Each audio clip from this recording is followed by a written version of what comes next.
Welcome back to RR joy tube. இன்றைக்கு நம்ம insulin resistant அப்படின்னா என்ன அதை பார்க்குறோம். எல்லாருக்குமே தெரிஞ்சிருக்கும், இருந்தாலும் அதை திரும்ப ஒரு தடவை ரீகால் பண்ணுற மாதிரி நம்ம அதை பற்றி என்னன்னு பார்ப்போம். நம்ம சாப்பிடக்கூடிய சாப்பாட்டில் கார்போஹைட்ரேட் என்ற பெரிய மூலக்கூறு இருக்குது. அதாவது அரிசி சாதத்தை ஒரு எக்ஸாம்பிளாக வச்சுக்கிடுவோம்.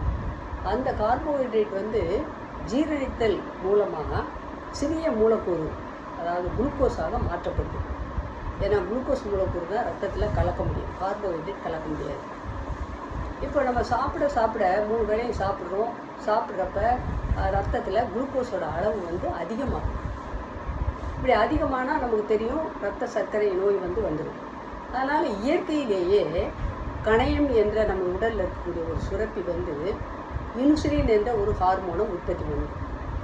இந்த இன்சுலின் என்ற ஹார்மோன் என்ன பண்ணுது அப்படின்னா, ரத்தத்தில் இருக்கக்கூடிய குளுக்கோஸை கொஞ்சம் செல்களுக்கு அனுப்பிவிடும். இன்னும் கொஞ்சத்தை என்ன செய்யுது அப்படின்னா, கிளைக்கோஜனாக மாற்றி கல்லீரலில் சேமித்து வைக்கும். அப்போ ரத்தத்தில் இருக்கக்கூடிய குளுக்கோஸ் செலவு பண்ணப்படுகிறது. அதனால் ரத்தத்தில் குளுக்கோஸோட அளவு அதிகமாகிறது கிடையாது. இப்போ இந்த நிலைமை எந்த ப்ராப்ளமும் கிடையாது. ஒருவேளை நமக்கு இன்சுலின் உற்பத்தி குறைவாக இருந்ததுன்னா இந்த 2 செயல்களையும் செய்ய முடியாது. அப்போ ரத்தத்தில் குளுக்கோஸோட அளவு அதிகமாகிடுது. அப்படி அதிகமாகிடுச்சுன்னா அந்த நிலைமையை என்ன சொல்வோம்னா ஹைப்பர் கிளைசீமியா அப்படின்னு சொல்லுவோம். ஹைப்பர் கிளைசீமியானா ரத்தத்தில் குளுக்கோஸோட அளவு, ஹைப்பர்னா அதிகமாக இருக்குதுன்னு அர்த்தம். இப்போ சில சமயங்களில் என்ன நடக்குது அப்படின்னா, இந்த இன்சுலின் அதிகமாக உற்பத்தி ஆகிருக்கும். அப்படி ஆயிருந்தாலும் அது சரியாக செயல்பட முடியலை. செல்கள் அதற்கு எதிர்த்து நிற்குது. அதாவது அந்த இன்சுலினை அது பயன்படுத்த தவறுது. அப்போது செல்களுக்குள்ள குளுக்கோஸ் அளவை இதால் கொண்டு போக முடியல. அதாவது இன்சுலின் செல்லுக்குள்ளே நிறையா குளுக்கோஸை அனுப்ப முடியலை. அதுக்கு அகெயின்ஸ்டாக ரெசிஸ்ட் பண்ணுது செல்கள். அப்போ இந்த மாதிரி நிலையில் ரத்தத்தில் குளுக்கோஸ் அளவு அதிகமாகும்போது அதைத்தான் குளுக்கோஸ் ரெசிஸ்டன்ட் சொல்கிறோம், ப்ரீ டயபெட்டிக் அப்படின்னு அதை சொல்கிறோம். சரி, இந்த மாதிரி இருக்கிறதுக்கு நம்ம என்ன பண்ணலாம்? நம்மளாம் சிம்பிள் மெத்தட், அதில் கொஞ்சம் நம்மளை பாதுகாத்துக்கிடலாம். அது என்ன அப்படின்னா, நம்ம சாப்பிட்ட உடனே ஒரு 10 நிமிஷம் வாக், நடைப்பயிற்சி வீட்டுக்குள்ளேயே கூட செய்யலாம்.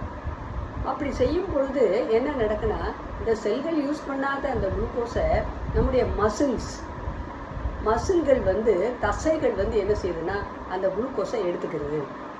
இந்த மாதிரி ரத்தத்தில் குளுக்கோஸோட அளவு குறைக்கப்பட்டு நம்ம பாதுகாப்பாக இருக்குது. அதனால் என்ன எல்லாரும் நம்ம புரிஞ்சிக்க வேண்டியது ஒன்று, சாப்பிட்ட உடனே உட்காந்துட்டே இருக்காமல் ஒரு 10 நிமிஷம் என்ன செய்யணும் அப்படின்னா, அங்கங்கே வீட்டுக்குள்ளேயே என்ன செய்யணும், நடக்கணும். அப்படி நடக்கும்போது நமக்கு இந்த மாதிரியான ப்ரீ டயபெட்டிக் ஸ்டேஜ் வராமல் இருப்பதை நம்ம தடுக்கலாம்.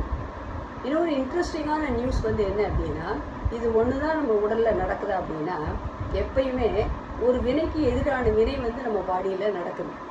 இதில் இந்த ஹார்மோனும் அப்படித்தான். இன்சுலின்ங்கிற ஹார்மோன் இருக்கு இல்லையா, இதுக்கு எதிராக குளுக்கோகான் அப்படின்ற ஒரு ஹார்மோனும் இருக்குது. இந்த குளுக்கோகானோட வேலை என்ன அப்படின்னா, இப்போ ரத்தத்தில் சப்போஸ் குளுக்கோஸோட அளவு ரொம்ப குறைஞ்சிருச்சு, பல நாள் பட்டினியாக கிடக்குறோம், அப்போ குளுக்கோஸோட அளவு குறைஞ்சிருச்சுன்னா வீக் ஆகிடும். இந்த மாதிரி டைமில் ஆட்டோமேட்டிக்காக அந்த கல்லீரலில் சேமித்து வைக்கப்பட்டிருக்கக்கூடிய இந்த உணவு, கிளைக்கோஜன் என்ற உணவு குளுக்கோஸாக மாற்றப்பட்டு ரத்தத்திற்கு அனுப்பப்படுகிறது. ரத்தத்திலிருந்து நமக்கு செல்களுக்கு போது செல் எனர்ஜியை பெற்று நம்ம நார்மலான லைஃப் லீட் பண்ணுறோம். அப்போ இந்த குளுக்கோஸும் இந்த இன்சுலினும் ஒன்றுக்கொன்று எதிர்மறையாக செயல்படுகிறது. இன்சுலின் ரத்தத்தில் இருக்கக்கூடிய குளுக்கோஸை செலவு செய்து, குளுக்கோகான் என்ன செய்யுது, ரத்தத்தில் குளுக்கோஸை கொண்டு வருது. ஒன்று எடுக்குது, இன்னொன்று கொடுக்குது குளுக்கோஸை. இந்த மாதிரி இயற்கையிலே நம்ம உடலில் நிறைய ஹார்மோன்கள் எதிரெதிராக செயல்படக்கூடிய நிலையில் கடவுள் படைச்சிருக்கிறாரு. இந்த படைப்பை யாராலையும் படைக்க முடியாது. only it is possible only by the creator of God.